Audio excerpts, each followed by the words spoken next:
माँ, तुमसे कितनी बार कहा है मेरे दोस्तों के सामने यूं बार बार खांसी मत किया करो।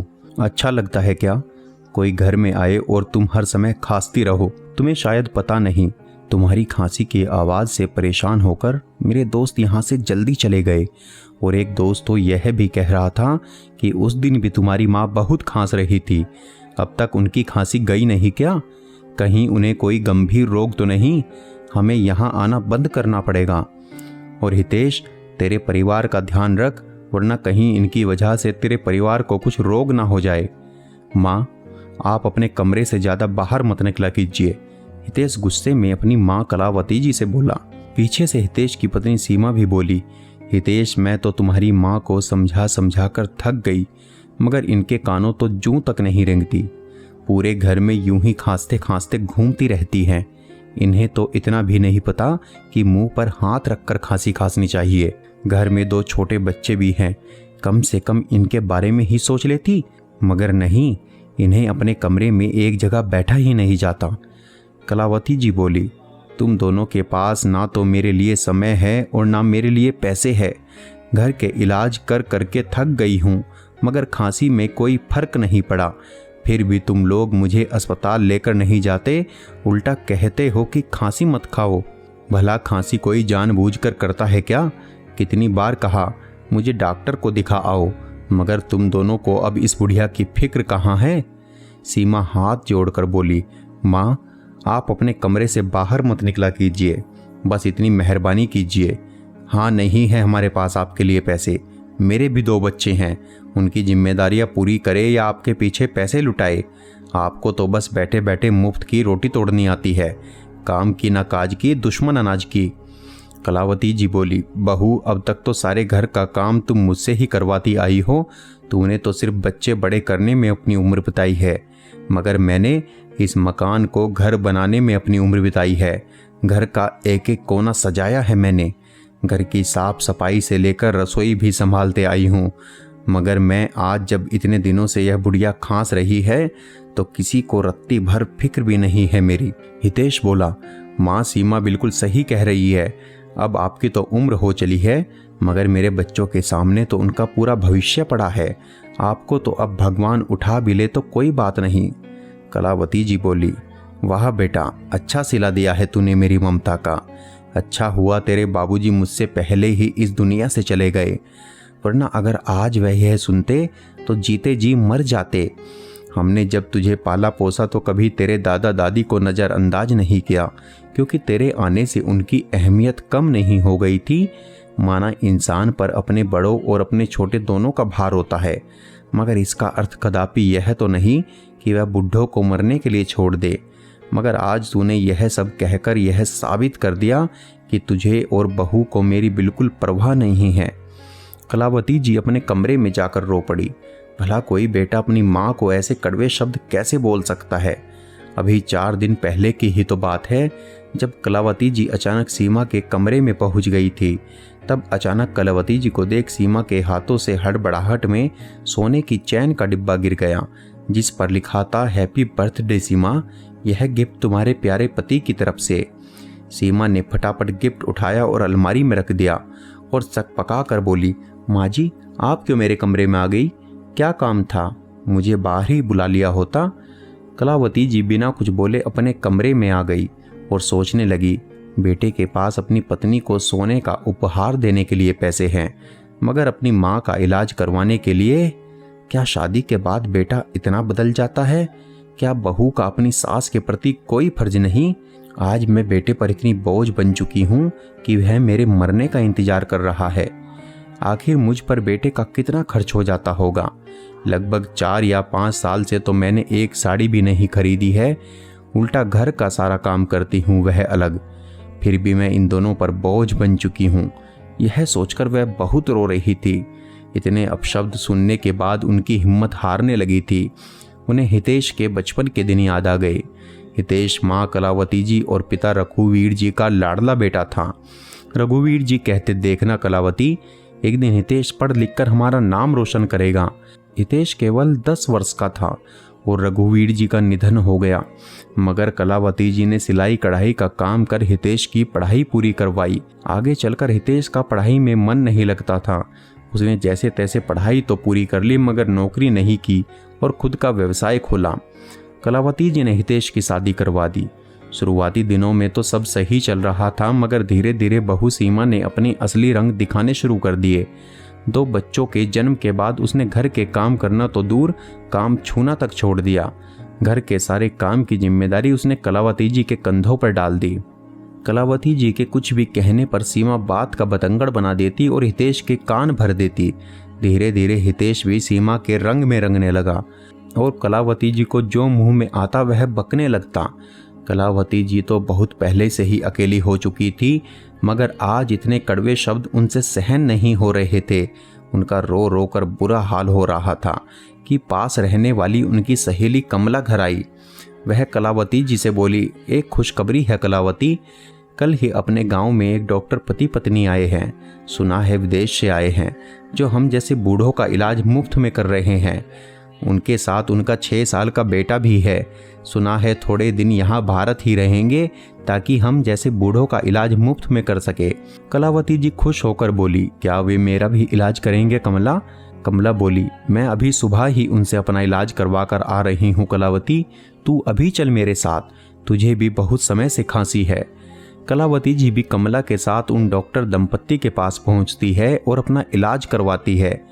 उनमें से जो लेडी डॉक्टर थी वह कलावती जी से कहती है, माँ जी आपको एलर्जी वाली खांसी हो गई है, आपको धूल मिट्टी से थोड़ा दूर रहना चाहिए, इसलिए आप घर में साफ सफाई के काम से थोड़ा दूर रहिएगा और अगर सफाई करनी भी पड़े तो मुंह पर रुमाल लपेट कर कीजिए। कलावती जी कहती है, मेम साहब मैं धूल मिट्टी से कैसे दूर रह सकती हूँ, मेरी बहू घर के ऐसे काम बिल्कुल नहीं करती है, ऐसे सारे काम तो मुझे ही करने पड़ते हैं और मुंह पर रुमाल लपेटकर तो मेरा दम घुट जाएगा। डॉक्टर साहिबा बोली, कलावती जी आपको इस उम्र में बहू के होते हुए यह सब कामों से थोड़ा दूर ही रहना चाहिए। अब देखिए आपको कितनी ज़्यादा खांसी हो गई है जो रुक ही नहीं रही। फिलहाल मैंने आपको दवाइयाँ दे दी हैं मगर आपको 1 हफ्ता रोज यूं ही मेरे पास आना पड़ेगा ताकि मैं आप में हो रहे बदलावों को देख पाऊं। आप शायद जानती नहीं, 1 महीने से ऊपर की खांसी जानलेवा भी हो सकती है। कलावती जी बोली, डॉक्टर साहिबा वैसे भी जान के किसको पड़ी है, मेरी जान अगर चली भी गई तो मेरी परवाह करने वाला इस दुनिया में है ही कौन। खांस खांस कर बुरा हाल हो गया था इसलिए आ गई इलाज करवाने, वरना अपने आप से लगाव तो कब का खत्म हो चुका है। लेडी डॉक्टर को कलावती जी की बातों से आभास हो चला कि वे बहुत दुखी है। कलावती जी अब रोज उनके पास जाने लगी। बातों बातों में पता चला कि उन डॉक्टर साहिबा का नाम रीमा है और वे दोनों पति पत्नी यहाँ गांव में थोड़े दिनों समाज सेवा करके वापस अमेरिका लौट जाएंगे। कलावती जी की रीमा से अच्छी दोस्ती हो गई थी, उनकी खांसी में भी आराम पड़ गया था। रीमा प्यार से कलावती जी को बा नाम से संबोधित करती। कलावती जी डॉक्टर रीमा के बेटे वरुण को भी खूब प्यार करती और कभी कभी उसके लिए घर से कुछ पकवान बनाकर भी लाती जो वरुण को बहुत पसंद आते।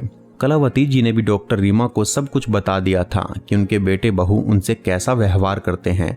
कलावती जी बोली, रीमा जी यदि आप ना होती तो मैं शायद एक कमरे में हमेशा के लिए बंद हो जाती, क्योंकि मेरे पास बिल्कुल पैसे नहीं हैं और मेरे बेटा बहू तो मुझ पर चवन्नी भी खर्च करना नहीं चाहते। रीमा बोली, माँ जी ऐसे बेटे बहू को तो आपको सबक जरूर सिखाना चाहिए। कलावती जी बोली, बेटा अब इस उम्र में क्या सबक सिखा पाऊंगी। रीमा बोली, माँ जी आज की दुनिया में सभी को आत्मनिर्भर होना बहुत ज़रूरी है ताकि वह किसी पर निर्भर ना रहे, और ऐसे बेटे बहू को भी यह दिखा देना चाहिए कि वे अपने माँ बाप को कभी कमज़ोर समझने की गलती ना करें।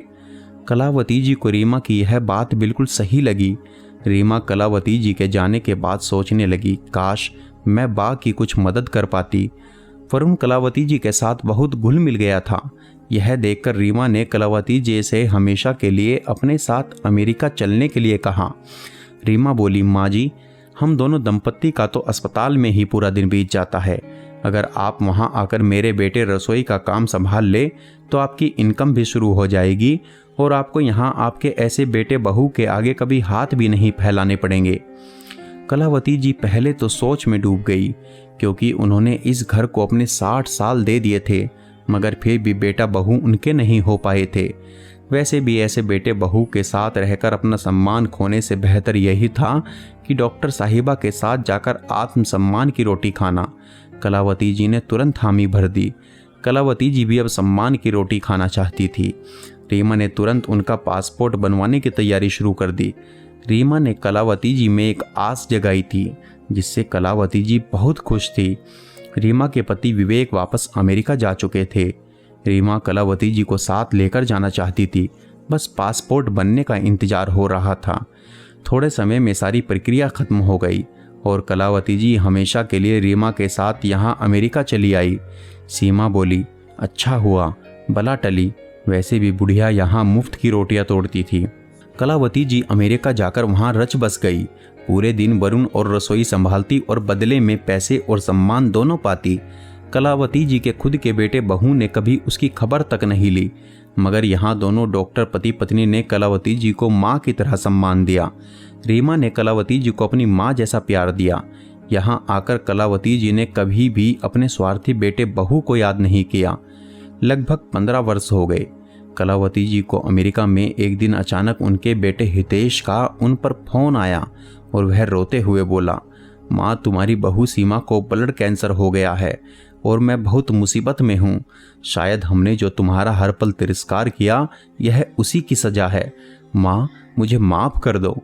कलावती जी इतने सालों बाद बेटे की आवाज़ सुनकर कुछ देर तो कुछ बोली ही नहीं, मगर माँ कब तक अपने बेटे से नाराज़ रह सकती है। वो बोली, मेरे बचाए पैसों में से कुछ पैसे मैं तुझे भिजवा दूंगी ताकि तू सीमा का अच्छे से इलाज करवा पाए। हितेश बोला, माँ बहुत मेहरबानी होगी आपकी। कलावती जी फोन रखकर सोचने लगी। इतने सालों बाद बेटे का फोन आया, वह भी ज़रूरत के लिए। खैर उन्होंने रीमा से कहकर अपने अकाउंट से 3 लाख रुपये निकलवाए जो उन्होंने जमा कर रखे थे और भारत अपने बेटे को भिजवाए। सीमा का इलाज उन्हीं पैसों से करवाया गया। जो हितेश और सीमा कभी अपनी माँ को सम्मान न दे पाए, आज उन्हीं के कमाई पैसों से अपना काम करवा रहे थे। कलावती जी यहाँ अमेरिका में बहुत खुश थी, क्योंकि वह आत्मसम्मान की रोटी जो खाती थी, ना कि बेटे बहू के टुकड़ों पर पल रही थी। उन्होंने कभी नहीं सोचा था कि जिंदगी उन्हें नया मौका देगी। वे तो यही सोचकर हिम्मत हार गई थी कि शायद अब पूरी जिंदगी बेटे बहू के ताने सुनने पड़ेंगे, मगर भगवान ने उन्हें फिर से नया मौका दिया था, नई जिंदगी दी थी, जो वे आत्मसम्मान के साथ गुजर बसर कर रही थी। दोस्तों, हमें अपने घर के बूढ़ों और बुजुर्गों का बहुत सम्मान करना चाहिए, ना कि उन्हें इतना मजबूर कर देना चाहिए कि उनका प्यार हमारे प्रति हमेशा के लिए ख़त्म हो जाए। और कभी भी किसी को इतना कमज़ोर नहीं समझ लेना चाहिए कि वह तुम्हारे बगैर कुछ नहीं कर सकता, क्योंकि जिस भगवान ने हम सभी को धरती पर भेजा है, उन्होंने हमारे भरण पोषण का भी इंतजाम कर रखा है। अपने घर के बड़े बूढ़ों को इतना मजबूर भी मत कीजिए कि उन्हें इस उम्र में अपने लिए आत्मसम्मान की रोटी की खोज में निकलना पड़े।